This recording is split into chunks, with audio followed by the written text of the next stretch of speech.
के ईवीएम की आपने देखा होगा कि हरियाणा में किस तरीके की वीडियोस वायरल हुई। एक राज्य में, हरियाणा में, एक डिस्ट्रिक्ट में, आप यकीन नहीं मानेंगे, 6:30 बजे तक वोटिंग हो रही थी। वो विधायक वहां का चिल्लाता मर गया कि बेईमानी हो रही है, चोरी हो रही है, देखो अभी तक बूथ खुला और वोटिंग हो रही है। ये सारी चीजें ऐसे ही हो जाती है हवा में। कितनी वीडियोस वायरल होती हैं कि लोग चाहिए। अगर आपको अपने हक अधिकार चाहिए, अगर आप नहीं चाहते कि लोग हिंदू मुसलमान के नाम पे मरे काटे जाएं, आप चाहते हो कि आपकी बहन बेटी सुरक्षित रहे, आप चाहते हो कि बच्चे बहस धर्मों पे ना करें, बच्चे शिक्षा, स्वास्थ्य, रोजगार पे बात हो, इस देश में इन सारे बिंदुओं पे बात की जाए, इस देश में महिलाओं की सुरक्षा पे बात की जाए, इस देश में भुखमरी पे बात की जाए, ये पब्लिक कंसल्टेशन मीटिंग है, ये कोई बहुत बड़ा इस तरीके से प्रदर्शन या प्रोग्राम नहीं है। ये देश में किस तरीके की चोरी, ठगी, हमारे हक खाए जा रहे हैं और जिस तरीके से सरकार खराबी कर रही है उसके बारे में आज हम एक दूसरे से बातचीत करेंगे। और मेरी रिक्वेस्ट है कि अभी मीडिया वाले कोई भी इंडिपेंडेंट बाइट ना ले। सर आप भी प्लीज थोड़ा सा पीस और डिफरेंट मेंटेन रखें ताकि हम लोग अपनी बात आप तक पहुंचा सके। और जितने भी लोग बहुत दूर दूर से नांगलोई, नजफगढ़, हरियाणा के साथ जो दिल्ली के बॉर्डर लगते हैं, हमारे बुजुर्ग वहां से आए चल के, बच्चे कुछ ऑफिस से अपना काम छोड़ के लोग आए, बच्चे यूनिवर्सिटी कॉलेजेस छोड़ के आए। तो मेरी आप सबसे रिक्वेस्ट है कि थोड़ा सा डिसिप्लिन मेंटेन रखें। और हम जितने चेहरे, कुछ लोग जो आपको दिख रहे हैं, ये वो लोग हैं जो टिक के बैठने वाले, चलने वाले लोग हैं। तो मेरी आप सबसे रिक्वेस्ट है कि इस समय सामाजिक मंच का सबसे पहले मैं शुक्रिया अदा करती हूँ। ये डाइवर्सिटी, आपके तमाम सवाल जो भी चल रहे थे, जो भी आप मुझसे पूछ रहे थे कि देश में इतना डर का माहौल पैदा हो रहा है। आप मुझसे मीडिया के कर्मी पूछे थे बहन जी बहराइच में आप क्या कह रहे हैं, आप मुझसे पूछते बहन जी हरियाणा में क्या कहना है आपका, देखो क्या हो गया। फिर आप मुझसे पूछते हो कि दिल्ली के चुनाव आ रहे हैं, क्या कहना है। आप कहते हो कि यूपी में और चुनाव आ रहे हैं, आपका क्या कहना है। ऐसे तो हमारी सरकार बनेगी नहीं, ऐसे तो हम लोग कब आएंगे। ये सारी चीजें मैं आज आपके बीच में बोलना चाहती हूँ कि ये आपको और हम जैसे लोगों को सोचने की जरूरत है कि बदलाव करने वाले बहुत सारे लोगों की जरूरत नहीं होती। बदलाव करने के लिए किया जा रहा है और ये आम जनता का यहाँ पर जो हम लोग आज न्याय की मांग कर रहे थे, यहाँ जिस तरीके से पूरे मेरी कुछ छोटे बिंदुओं पे बात रखूंगी। आज यहाँ पे मिशन सेव कॉन्स्टिट्यूशन ने ईवीएम की इस मुहिम को इनिशिएट किया। मैं आपके 3-4 बिंदुओं पे आपको बात रखना चाहती हूँ। पहले तो जो साथी, वो मुझे बड़ा बुरा लगता है कि जब कोई भी स्पीकर मन से बोलता है आप आगे पीछे देखते हो, जिसको वो प्रोग्राम अटेंड करना भाई चलेगा, लेकिन जो यहाँ खड़ा है वो सिर्फ और सिर्फ स्टेज पे देखेगा। ये क्योंकि प्रोफेसर रही हूँ बोल सकती हूँ आपको। तो आपसे मैं ये बात बताना चाहती हूँ कि आज महमूद प्राचा जी आपके बीच में बैठे हैं, मिशन सेव कॉन्स्टिट्यूशन की पूरी टीम आपके बीच में बैठी है। मिशन सेव कॉन्स्टिट्यूशन कहते हैं कि संविधान को बचाना, लोकतंत्र को बचाना, कैसे बचेगा। आपके सारे सवालों के जवाब कुछ जितना मुझे ज्ञान है और जो मैंने सहा है, क्योंकि हम वो लोग हैं जो प्रैक्टिकली जमीन पे लगते हैं, हम वो लोग हैं जो बातें करके नहीं जाते। आपने देखा होगा कि हाल ही में जब रामपुर से चुनाव लड़ा गया था महमूद प्राचा जी द्वारा, तो वो क्यों लड़ा गया था?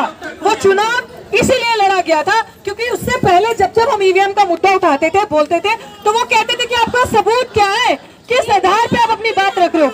लेकिन जब चुनाव लड़ा तब तथ्य, सबूत, पूरी वीडियोग्राफी हुई, सारे प्रमाण हमारे पास मौजूद हैं।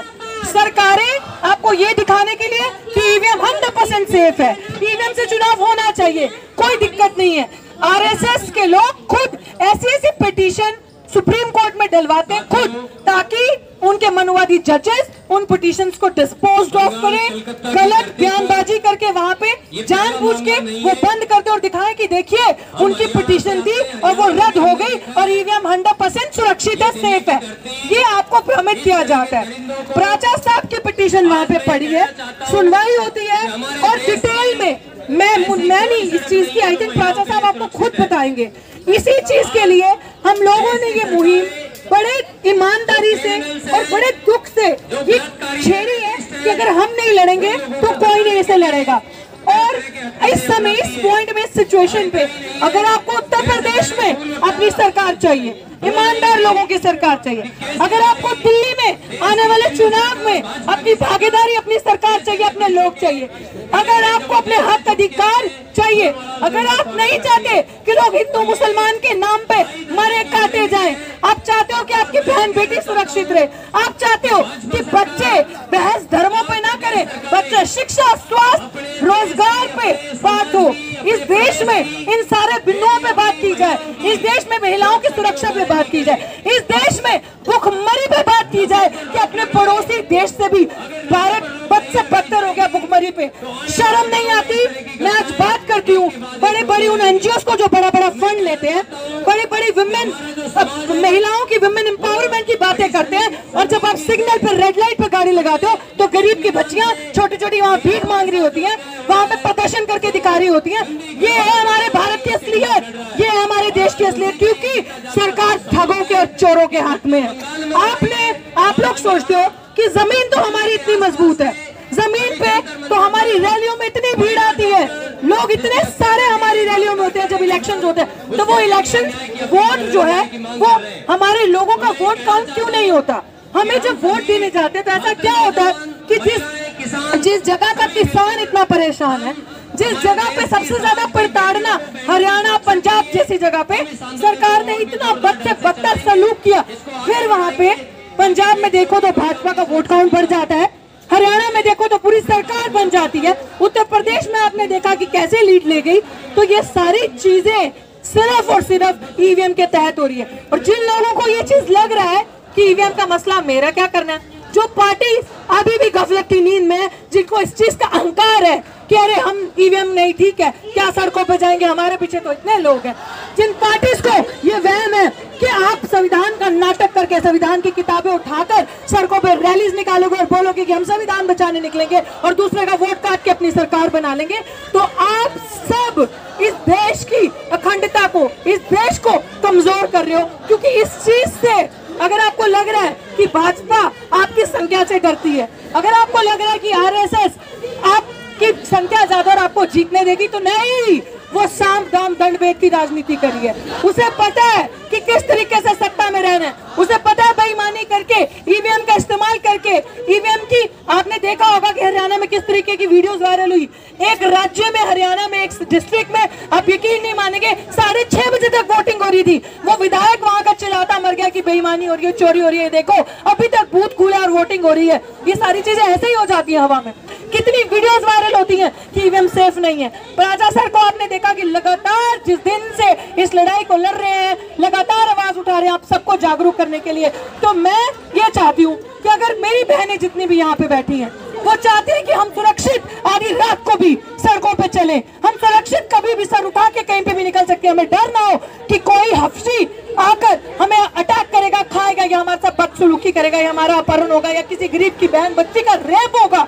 तो आप लोगों को ईवीएम की लड़ाई लड़नी है, क्योंकि most of the things in this country are happening with agenda, popular propaganda. सरकार स्टेट स्पॉन्सर्ड रिलीजन बनाती है, स्टेट स्पॉन्सर्ड हेट्रेड जो है वो पैदा करती है, कम्युनल राइट्स जो है वो सरकार खुद पैदा करती है, ताकि आप और हम जैसे लोग ईवीएम के बारे में बात ना करें, आप और हम जैसे लोग रोजगार, बेरोजगारी के बारे में बात ना करें, भुखमरी के बारे में बात ना करें, और मुद्दों से भटक जाएं और फिर सरकार के पॉपुलर प्रोपेगेंडा, हेट का नैरेटिव चला के और अपनी सरकार बना ले, और हम लोग फिर वहां बैठे के बैठे देखते रहे। तो आप मुझे बताएं कि आप सब कितने लोगों के पास युवा खड़े हैं, कितने लोगों के पास सरकारी नौकरी है, कितने लोग, और है किसी के पास सरकारी नौकरी है आप में से? नहीं होगी भाई, हमें पता है, क्योंकि हम जैसे जागरूक लोग इन चीजों को उठाते हैं, इन मुद्दों पे बाहर निकलते हैं। कितने लोग 8-8, 9-9 मुकदमे में जेल रही हूँ, हम लोग अदालतों में जाते हैं, इतनी लंबी लंबी डेट मिलती है आपको इस सिस्टम में रहते हुए, क्योंकि सरकारों का जुडिशरी पे प्रेशर है, पूरा कंट्रोल है भाजपा सरकार का। आपको क्या लगता है कि आपको इस सिस्टम में न्याय मिलेगा? आपको क्या लगता है कि आपको जस्टिस मिलेगा इस सिस्टम में? जब तक आप लड़ोगे नहीं। बस हम लोगों का एक ही काम रह गया कि 85% है हम, आज के सेंसस के हिसाब से हम 92.5% है। कहाँ पे हम 92.5%? सड़कों पे हैं, सरकार हमें बांधती है, वर्गीकरण करके विभाजन किया। हम लोगों को जो हमारा हक है, अधिकार, वो नहीं देना, लेकिन ये बताना कि इसका अधिकार वो खा गया। कितनी 2014 के हिसाब बाद से आपने देखा कि गरीबी, भुखमरी, हेट्रेड, निकम्मापन जितना युवाओं को भड़काना और उग्र का माहौल बढ़ गया। तो मेरी सबसे यही कहना है कि जितने भी लोग आज अपनी सलाह देकर जाएं, आज अपना बताकर जाएं हमें कि किस तरीके से इस लड़ाई को और मजबूत किया जा सकता है, और हम लोग कोई भी पार्टी बचेगी नहीं। मैं प्राचा सर, मेरी रिक्वेस्ट है कि हम एक मेमोरेंडम लेके, अगर वो बहुत बड़े लोग हैं पार्टीज वाले विपक्षी, तो हम उनके पास चलते हैं। अगर उनके अंदर इतना एटीट्यूड और इतनी अकड़ है कि हम लोगों के पास इतना जन अधिकार और इतना वोट है, अगर आप लोगों को शर्म नहीं है कि सड़कों पे आना है, तो हम लोगों का पूरा डेलीगेशन आपके पास आएगा और आपसे रिक्वेस्ट करेगा कि मरो, शर्म करो, सड़क पे आओ। क्योंकि अगर तुम लोग सड़कों पे नहीं आओगे तो हम जैसे युवा का भविष्य जो है वो अंधकार में है। हमारी आने वाली पीढ़ियां बचेंगी नहीं, नस्लें गुलाम पैदा होंगी। आज भी यहाँ एक एक जागरूक बंदा आया अपने हक अधिकार की लड़ाई लड़ने के लिए, और जागरूक लोग ये नहीं देखते कि भीड़ इकट्ठी हो रही है कि नहीं हो रही, ये नहीं देखते कि पड़ोसी जाएगा, वो जाएगा तो मैं जाऊंगा। जिसको अपना घर बचाना, भाई आग मेरे घर में लग रही है, जल मेरा देश रहा है, तो मेरे को दर्द होगा तो मुझे इसको संभालना पड़ेगा। तो मेरी आप सबसे विनती है कि हम सारी पार्टी का दरवाजा खटखटाएंगे, चाहे वो विपक्ष की आज सबसे बड़ी पार्टी कांग्रेस जो बनी है, उसके बाद जितनी भी पार्टीज हैं, बहुजन समाज पार्टी जो देश की इतनी बड़ी पार्टी, उनके पास जाएंगे। उसके बाद जितनी भी और पार्टीज हैं रीजनल लेवल पे, सबके पास जाया जाएगा और उनको बोला जाएगा इस मुहिम में आओ, सड़कों पे निकलो, साथ दो और इस सरकार का तख्ता पलट करो और उन 92% लोगों की सरकार बनाओ, उन अम्बेडकरवादियों की सरकार बनाओ जिन्होंने इस देश को आजाद करने के लिए कुर्बानियां दी हैं, जिनके दादा परदादा इस देश में अपने खून पसीना बहाया। और मैं प्राउडली ये बात कह सकती हूँ क्योंकि मेरे दोनों के दोनों ग्रैंड पेरेंट्स फौजी थे, फौज में थे। मैं उस परिवार से आती हूँ जिन्होंने वो कुर्बानियां देखी है, जिन्होंने ये दर्द तकलीफ सहा है, इस देश से प्यार किया है। और मुझे ये लगता है हम सब, अगर जितने भी लोग यहाँ पे ये संदेश यहाँ से लेके जाएंगे, अगला प्रोग्राम का कॉल आपको एक हफ्ते के अंदर मिलेगा।